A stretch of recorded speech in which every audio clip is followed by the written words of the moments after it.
homeless and merely looking for a place to sleep. It was late, and the fall night was clear and cold at this high altitude. Butte sat at 5,538 feet above sea level, and often had snow on the ground a good portion of the year. Boone hunkered in the dark, watching the building until he began to lose patience with himself. This was a waste of his time. The cab of the truck was getting cold. What he needed was a warm bed. A warm meal didn't sound bad either. He could come back in the morning and... A light flickered on behind one of the windows on the top floor and began to bob around the room. Someone was up there with a flashlight. He squinted, able to finally make out the lettering on the warbled old glass. Night Investigations. He felt his pulse thrum under his skin. It appeared he wasn't the only one interested in Hank Knight. Chapter 2. Climbing out and locking the rig, Boone headed for the door where he'd seen the figure disappear inside. A sliver of moon hung over the mountains that ringed Butte. Stars twinkled like ice crystals in the midnight blue sky overhead. Boone could see his breath as he crossed the street. The moment he opened the door, he was hit with the musky scent of the old building. He stopped just inside to listen, but heard nothing. Seeing the out-of-order sign on the ancient elevator, he turned to the door marked stairs, opened it, and saw that a naked bulb dangled from the ceiling, giving off dim light. He began to climb, taking 3 steps at a time. As he neared the top floor, he slowed and quieted the sound of his boot soles as best he could on the wooden stairs. Pushing open the door marked 5th floor, he listened for a moment, then stepped out. A single bulb glowed faintly overhead, another halfway down the long empty hallway. The building was eerily quiet. No lights shone under any of the doors to his right.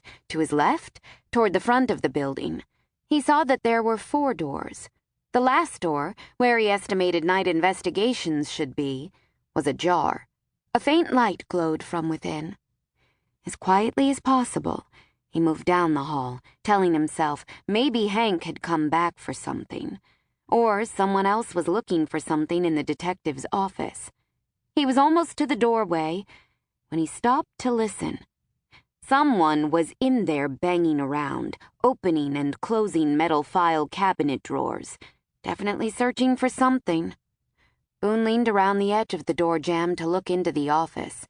In the ambient light of the intruder's flashlight, he saw nothing but an old, large oak desk, a worn leather chair behind it, and a couple of equally worn chairs in front of it. Along the wall were a half-dozen file cabinets, most of them open. There seemed to be files strewn everywhere. With Night Investigations' phone disconnected, he had assumed Hank had closed down the business, possibly taken off in a hurry.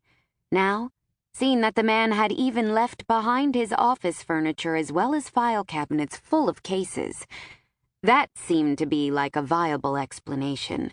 Hank Knight was on the lam. His pulse jumped at the thought.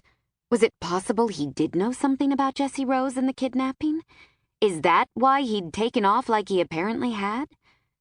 Boone couldn't see the intruder, only the flashlight beam low on the other side of the desk. He could hear movement. It sounded as if the intruder was rustling through papers on the floor behind the desk. Looking for something in particular?